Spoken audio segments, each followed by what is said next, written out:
வணக்கம். நான் உங்கள் ஜோதிடர் உமா தேவராஜ்.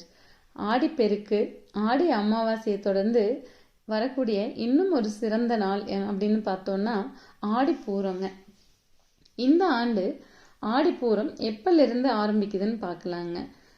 ஆகஸ்ட் மாதம் 6ஆம் தேதி மாலை 5:58 முதல் ஆகஸ்ட் மாதம் 7ஆம் தேதி இரவு 8:44 வரை பூரம் நட்சத்திரம் இருக்குங்க.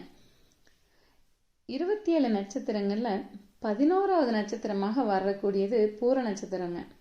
எல்லா மாசத்துலயும் பூரம் வருதுங்க. ஆனா இந்த ஆடி மாசத்துல வரக்கூடிய பூர நட்சத்திரத்துக்கு ஒரு தனி சிறப்பு இருக்குங்க. 12 வைணவ ஆழ்வார்கள்ல ஒருத்தங்களான ஆண்டாள் நாச்சியார் அவதாரம் பண்ணது ஆடி மாதம் பூர நட்சத்திரத்துல தாங்க. மகாலட்சுமியோட மறு அவதாரமான ஆண்டாளோட அவதார தினத்தை தான் நம்ம ஆடிப்பூரம், ஆண்டாள் ஜெயந்தின்னு பல விதமா கொண்டாடிட்டு வரோங்க. ஆடிப்பூரத்தன்னைக்கு எல்லா ஆலயங்கள்லயும் அம்பாளுக்கு சிறப்பு பூஜைகள் நடக்குங்க.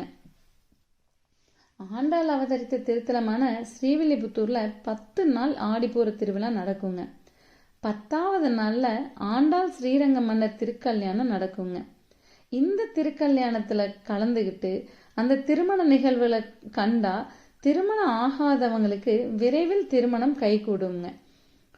ஆண்டாள் எப்படி தான் விருப்பப்பட்ட ஸ்ரீரங்கம் ரங்கநாதரையே கணவனை அடைஞ்சாங்களோ அதே மாதிரி இந்த வைபவத்துல கலந்துக்கிறவங்களுக்கும் விரும்பின வாழ்க்கை துணை அமையுங்க.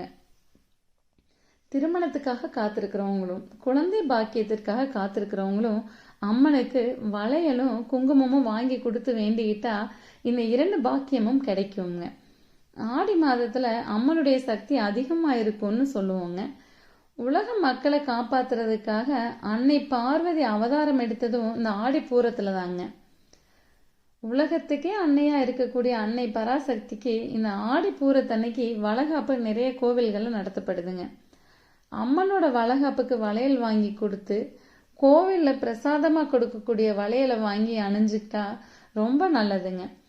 இது திருமணம் ஆகாதவங்களுக்கு திருமண பாக்கியத்தை ஏற்படுத்தி கொடுக்குங்க. குழந்தை வரம் வேண்டி இருக்கிறவங்களுக்கு குழந்தை பாக்கியத்தையும் கொடுக்குங்க. நம்மளால முடிஞ்சதுன்னா கோவிலுக்கு போய் இந்த நிகழ்வுகளை கலந்துக்கலாமுங்க.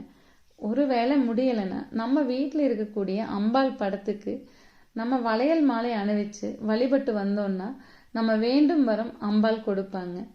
மீண்டும் ஒரு நல்ல பதிவில் சந்திப்போம். நன்றி, வணக்கம்.